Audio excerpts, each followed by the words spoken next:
नमस्कार, जय श्री राम। मैं दीपेंद्र तिवारी, ज्योतिषाचार्य, आप सभी का स्वागत है हमारे इस यूट्यूब चैनल होरा शास्त्र एस्ट्रोलॉजी में। आज हम चर्चा करेंगे कुंडली में बनने वाले पंच महापुरुष नामक योग के बारे में। जैसा कि हमने आपको कई बार बताया है, जहाँ पर योग का शब्द आ जाता है वह एक अच्छे परिणाम देने वाला बन जाता है। जहाँ पर दोष शब्द आ जाता है वह अशुभ परिणाम देने वाला हो जाता है। तो आज हम बात कर रहे हैं योग के बारे में।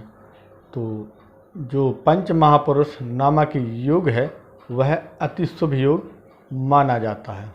अगर आपकी कुंडली में पंच महापुरुष नामक योग होगा तो आपके लिए यह योग अति शुभ फल देने वाला होता है। पंच महापुरुष योग कैसे बनता है और किस ग्रह के कारण बनता है, इसके बारे में हम आपको विस्तार से जानकारी देते हैं। पंच महापुरुष योग में 5 प्रकार के योग आते हैं, जैसे शशि योग, भद्र योग, मालव योग, हंस योग और रोचक योग। यह पंच महापुरुष नामक योग की श्रेणी में आते हैं। यह किस ग्रह के कारण बनता है? यह बनता है गुरु, बुध, मंगल, शुक्र, शनि, इन 5 ग्रहों के कारण पंच महापुरुष नामक योग बनता है। अब किस ग्रह के कारण कौन सा योग बनता है, इसके बारे में भी आप ध्यान से सुन लें। जैसे रोचक नामक का जो योग है वह मंगल ग्रह के कारण बनता है। अगर आपकी कुंडली में प्रथम भाव, चतुर्थ भाव, सप्तम भाव, दसम भाव यानी केंद्र भाव में मंगल अपनी स्वराशि यानी मेष राशि, वृश्चिक राशि या अपनी उच्च राशि मकर राशि पर इन्हीं 4 भावों में बैठे होंगे तो यह एक रोचक नाम का पंच महापुरुष योग बन जाता है। यह योग आपको अति शुभ फल देने वाला होता है। जैसे व्यक्ति साहसी, बली, पराक्रमी हो जाता है, उसका शरीर मजबूत होता है। रोचक योग में जन्म लेने वाला व्यक्ति राजा या राजा के समान जीवन जीने वाला होता है। उसका व्यक्तित्व आकर्षित होता है। यह व्यक्ति धनवान, दीर्घायु होता है। ऐसे व्यक्ति के पास भूमि वाहन की किसी प्रकार की कमी नहीं रहती है। जिसका जन्म रोचक नामक भद्र योग में होता है। अगर आपकी कुंडली में भी रोचक नाम का भद्र योग है तो आपके पास किसी प्रकार की धन की कमी नहीं रहेगी, भूमि वाहन की कमी नहीं रहेगी। अब हम बात करते हैं भद्र नामक पंच महापुरुष योग के बारे में। यह योग कैसे बनता है? यह योग बुध के कारण बनता है। अगर आपकी कुंडली में प्रथम भाव, चतुर्थ भाव, सप्तम भाव और दसम भाव में बुध अपनी राशि या अपनी उच्च की राशि पर बैठा हो तो यह भद्र पंच महापुरुष नामक योग बनता है। बुध की राशि होती है मिथुन और कन्या, तो कन्या राशि पर बुध उच्च का भी होता है और स्वराशि का भी होता है। अगर आपकी कुंडली में या किसी भी व्यक्ति की कुंडली में प्रथम भाव, चतुर्थ भाव, सप्तम भाव, दसम भाव में बुध अपनी राशि या उच्च की राशि पर बैठेगा तो यह एक भद्र पंच महापुरुष नामक योग बन जाएगा। यह योग भी आपको बहुत शुभ फल देने वाला होता है। जैसे व्यक्ति बुद्धिमान हो जाता है, तर्कशील हो जाता है, चौड़ी छाती वाला होता है, अनेक मित्रों वाला होता है, अपने परिजनों की सहायता करने वाला होता है, अपने कुटुंब की सहायता पाने वाला होता है, जातक अत्यंत भावुक होता है। ऐसे व्यक्ति के पास धन की कमी नहीं रहती है, भूमि की कमी नहीं रहती है। ऐसा व्यक्ति गणितज्ञ हो सकता है और वकील भी हो सकता है और समाज में मान सम्मान प्राप्त करने वाला होता है। अगर किसी भी व्यक्ति की कुंडली में भद्र नामक पंच महापुरुष योग होगा तब। अब हम बात करते हैं अगले योग की। यह है हंस नामक पंच महापुरुष योग। यह बनता है बृहस्पति के कारण। अगर आपकी कुंडली में बृहस्पति प्रथम भाव, चतुर्थ भाव, सप्तम भाव, दसम भाव में अपनी राशि या अपनी उच्च की राशि पर बैठे होंगे तब यह हंस नामक पंच महापुरुष योग बनेगा। तो गुरु की अपनी राशि होती है धनु और मीन और उच्च की राशि होती है कर्क। तो ध्यान रखें, गुरु कुंडली के केंद्र भाव में प्रथम भाव, चतुर्थ भाव, सप्तम भाव और दसम भाव में धनु राशि, मीन राशि या कर्क राशि पर बैठे हों तो यह एक हंस नामक पंच महापुरुष योग बन जाता है। यह व्यक्ति के लिए अति शुभ फल देने वाला होता है। जैसे व्यक्ति संपन्नशील होता है, शक्तिशाली होता है, सुंदर शरीर वाला होता है, चौड़ी छाती वाला, बहुत मित्रों वाला, परिवार के सदस्यों का हित करने वाला, सबका प्रिय होता है।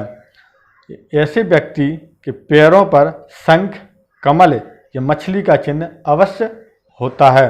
व्यक्ति अल्पभाषी, स्वस्थ और मस्तिष्क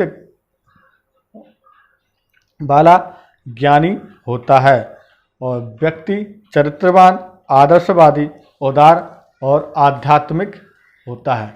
ऐसा व्यक्ति आध्यात्म के प्रति रुचि रखता है, भूमि वाहन प्राप्त करने वाला होता है और शिक्षक भी हो सकता है। अगर किसी भी व्यक्ति की कुंडली में हंस नामक पंच महापुरुष योग होगा तब। अब हम बात करते हैं मालव्य योग की। तो पंच महापुरुष में एक योग आता है मालव्य। मालव्य योग बनता है शुक्रदेव के कारण। अगर आपकी कुंडली में या किसी भी सज्जन की कुंडली में प्रथम भाव, चतुर्थ भाव, सप्तम भाव, दसम भाव यानी केंद्र भाव में शुक्र अपनी राशि या अपनी उच्च की राशि पर बैठा होगा तो यह एक मालव्य योग बन जाएगा। शुक्र की अपनी राशि होती है वृष और तुला। शुक्रदेव उच्च के होते हैं मीन राशि पर। तो अगर आपकी कुंडली में मालव्य योग है तो व्यक्ति सुंदर, प्रसिद्ध, धनवान और सुंदर संतान प्राप्त करने वाला, परिवार के साथ प्रसन्नचित्त रहने वाला, जातक कला प्रेमी, कलाकार, संगीतज्ञ, विद्वान और स्पष्ट विचारों वाला होता है। जातक के पास गाड़ी, वाहन, भूमि बहुत होती हैं। व्यक्ति जीवन में सभी प्रकार के ऐशो आराम तथा भौतिक सुख सुविधाएं प्राप्त करता है। अगर आपकी कुंडली में भी मालव्य योग है तो आपके पास किसी प्रकार की धन की कमी नहीं होनी चाहिए, भूमि वाहन की सुखी नहीं होनी चाहिए। ऐसे व्यक्ति को सुंदर स्त्री भी प्राप्त होती है। अब हम बात करते हैं शश नामक पंच महापुरुष योग की। यह योग शनिदेव के कारण बनता है। अगर आपकी कुंडली में केंद्र भाव में यानी प्रथम भाव, चतुर्थ भाव, सप्तम भाव, दसम भाव में शनि अपनी राशि या अपनी उच्च की राशि पर विराजमान है तो यह एक शश नामक पंच महापुरुष योग बन जाता है।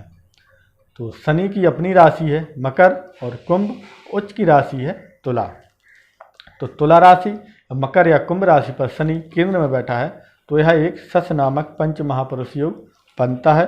अगर किसी व्यक्ति का जन्म शश नामक पंच महापुरुष योग में होता है तो वह व्यक्ति अत्यधिक धनवान, गांव या नगर का मुखिया हो जाता है, फैक्ट्री या कारखाने का मालिक, जमींदार हो जाता है।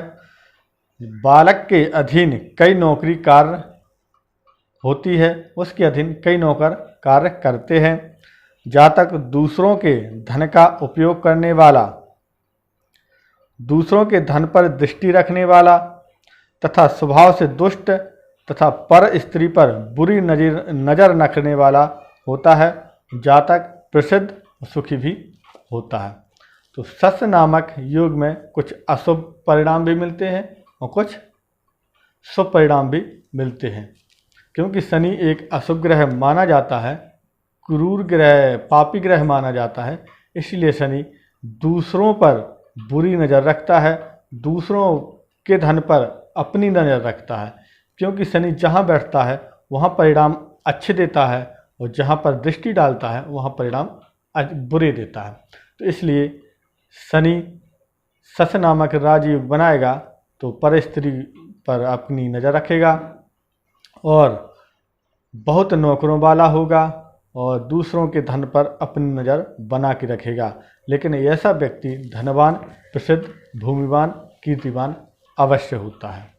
अगर आपकी कुंडली में भी किसी प्रकार से पंच महापुरुष नामक योग है तो आप धनवान अवश्य होंगे, भाग्यवान होंगे।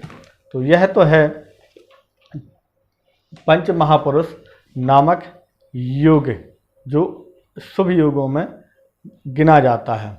अगर इसी योग पर किसी प्रकार से पापी ग्रह की दृष्टि पड़ जाए और जो पंच महापुरुष योग बन रहा है उसके साथ कोई पापी ग्रह बैठ जाए, यह एक अशुभ योग बन जाता है, ये योग भंग हो जाता है, तो जिससे आपको अच्छे परिणाम नहीं मिल पाते हैं।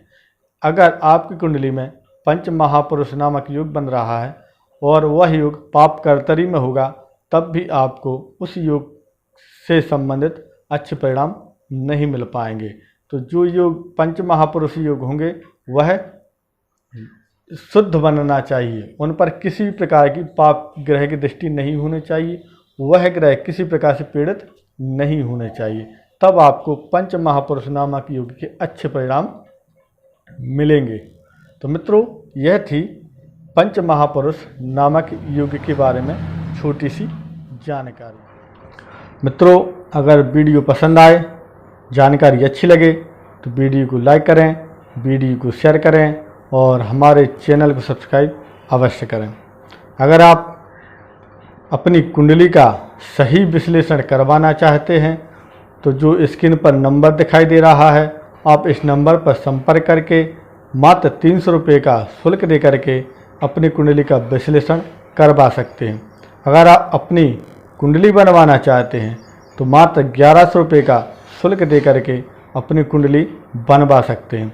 आप यंत्र मंगवाना चाहते हैं, आप रत्न मंगवाना चाहते हैं, आप यह जानना चाहते हैं कि आपकी कुंडली में कौन सा रत्न आपको सूट करेगा, तो उसके बारे में भी आप हमसे जानकारी प्राप्त कर सकते हैं।